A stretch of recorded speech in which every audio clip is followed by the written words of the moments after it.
तो नमस्कार दोस्तों, राजा भैया ब्राज़ील वाले में एक बार फिर से आप सभी का हार्दिक स्वागत है। तो दोस्तों, बहुत इंपॉर्टेंट जानकारी लेके आया हूँ। क्या आप भारत से परमानेंटली ब्राज़ील शिफ्ट होना चाहते हो या किसी भी देश? हमारा चैनल ब्राज़ील के बारे में है, तो हम फोकस यहाँ पे ब्राज़ील का कर रहे हैं। तो क्या आप भारत से परमानेंटली ब्राज़ील सेटल होना चाहते हो? तो इस सिचुएशन में आपको किन चीज़ों का ध्यान रखना पड़ेगा, ये मैं बताने वाला हूँ आज। तो अगर आप ब्राज़ील परमानेंटली शिफ्ट होना चाहते हो, इंडिया से मूव होना चाहते हो, माइग्रेट करना चाहते हो, जैसे होता है ना, आप बोलते हो कि भाई मेरी गर्लफ्रेंड है या मुझे काम करने जाना है। कई लोगों ने अफवाह उड़ा दी है कि 1 साल में पासपोर्ट मिल जाता है ब्राज़ील का, ठीक है, तो लोगों को पासपोर्ट लेने जाना है। तो ऐसी अफवाह के चलते अगर आप ब्राज़ील शिफ्ट होना चाहो या कुछ भी हो, तो किन चीज़ों का आपको ध्यान रखना है, या अगर आप नौकरी के लिए जाना चाहते हो, ब्राज़ीलियन फ्रेंड्स हैं, ब्राज़ील की तरफ अट्रैक्टेड हो, कुछ भी हो सकता है, तो किन चीज़ों का आपको ध्यान रखना पड़ेगा, उस पर आज हम लोग डिटेल में बात करने वाले हैं। तो देखो दोस्तों, सबसे इम्पॉर्टेंट, सबसे पहली चीज़, आप फैमिली और देश को परमानेंटली छोड़ सकते हो, ये सबसे पहली चीज़ है। जैसे वो लोग होते हैं ना कुछ, कि उनको देश से कोई मतलब नहीं है, कि भाई इंडिया छूटा जान छूटी, ऐसे लोग भी होते हैं कि भाई पाकिस्तान से निकलना है मेरे को। ऐसे ब्राज़ील में भी लोग हैं, ठीक है, इंडिया पाकिस्तान एशियन कंट्रीज़ की बात नहीं कर रहे, ब्राज़ील में भी लोग हैं। एक हमारा फ़ैन है, राजा जीटो का फ़ैन है, मित्र हो गए हमारे, वो परमानेंटली ब्राज़ील छोड़ चुके हैं कई सालों पहले।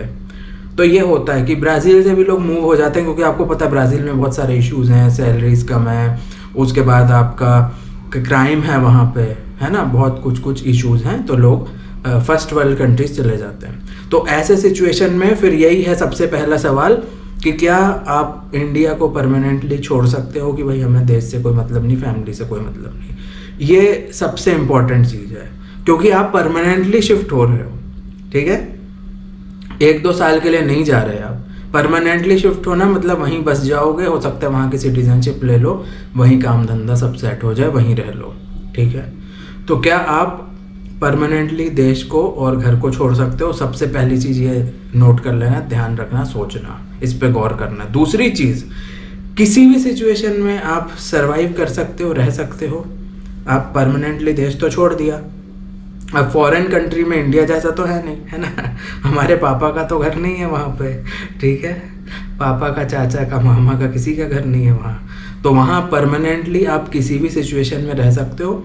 बहुत सारी उल्टी सीधी सिचुएशंस आ सकती हैं, बहुत इश्यूज हो सकते हैं, लैंग्वेज प्रॉब्लम हो सकती है, ब्राज़ील में तो होगी, पोर्तुगीज़ लैंग्वेज है ना, तो लैंग्वेज प्रॉब्लम होगी, इंग्लिश कोई नहीं बोलता। उसके बाद लोकल्स के साथ सर्वाइव करना, वहाँ के लोगों का एटीट्यूड अलग है, तो आपको बहुत सारी ऐसी सिचुएशंस मिल सकती हैं प्रॉब्लमेटिक, है ना, खाने का आपको इशू हो, सारे काम खुद करने पड़ेंगे, बहुत सारी चीज़ें।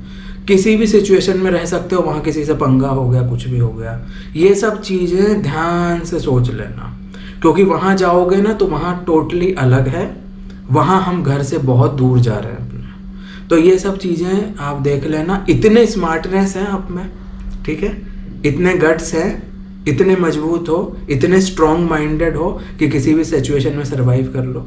ये दूसरी चीज़ आप ध्यान रखना। तीसरी चीज़, फाइनेंशियल रिसोर्सेज हैं आपके पास इनफ। फाइनेंशियल रिसोर्सेज का क्या मतलब है? नौकरी नहीं, ऑब्वियसली ब्राज़ील में तो नौकरी नहीं है, बिजनेस भी नहीं होगा, ठीक है।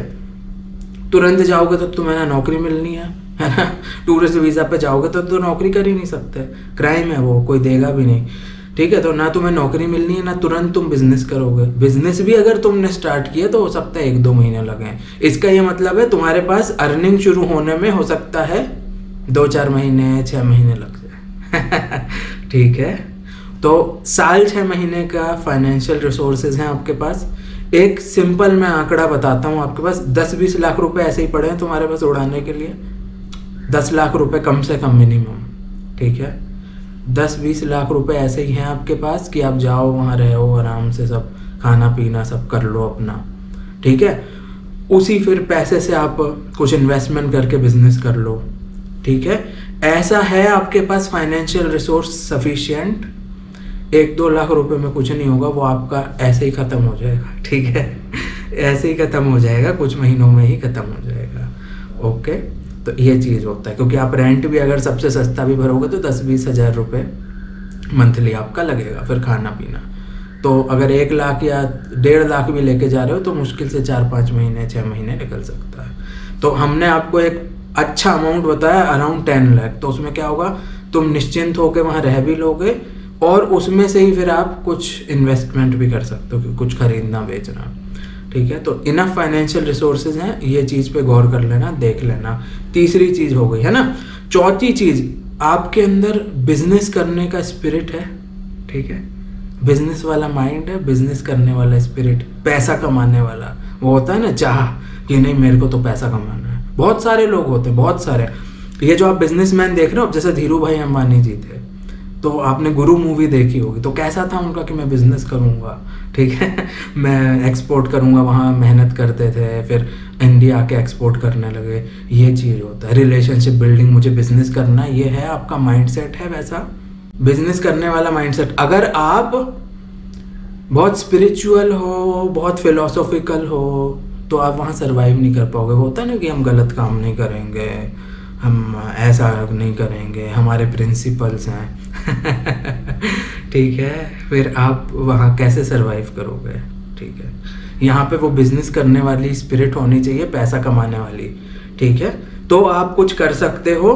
नहीं तो अगर आप स्पिरिचुअल हो, फिलोसॉफिकल हो बहुत ज़्यादा, तो क्या होगा, आपको सरवाइव करना मुश्किल होगा, क्योंकि एक्सपेंसेस हाई होंगे और फिर स्पिरिचुअल फिलोसॉफिकल लोग, फिर इंडिया की भी याद आएगी। आप वहाँ पे कमियां ढूंढ सकते हो कि अरे यार हम यहाँ तो ये इशू है, ये ऐसा होता है, हमारा तो इंडिया इतना अच्छा है ठीक है, ये भी सिचुएशन हो सकती है। ठीक है, तो ये होता है।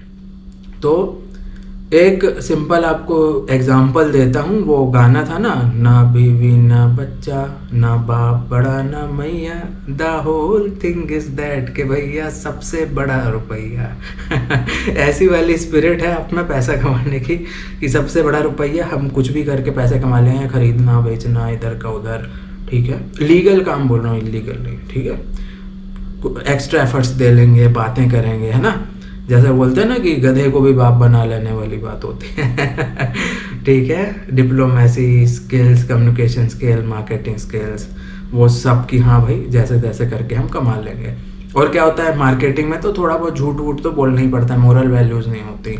आप 50 रुपए की चीज़ खरीदोगे, उसको 200-400 में बेचोगे, ऐसा होता है। ठीक है, तो वो भी गलत है ना, वो तो आप एक्सप्लॉइट कर रहे हो कुछ। अब मैं थोड़ा वो रूल फॉलो करने वाला हूँ, ठीक है समझ रहे हैं आप, मैं फिलोसॉफिकल हूँ, स्पिरिचुअल हूँ कि यार लूटना अच्छा नहीं है, 100 की 50 की चीज़ है उसको 100 में बेचो, जलता है, 200-300 में नहीं बेचना। आप समझ रहे हैं बात, ये चीज़ होती है। तो माइंडसेट समझ के आप बिजनेस करना, पैसा कमाने की वो चस्का होता है, तो आपको बहुत आसानी होगी, फिर अच्छा रहेगा।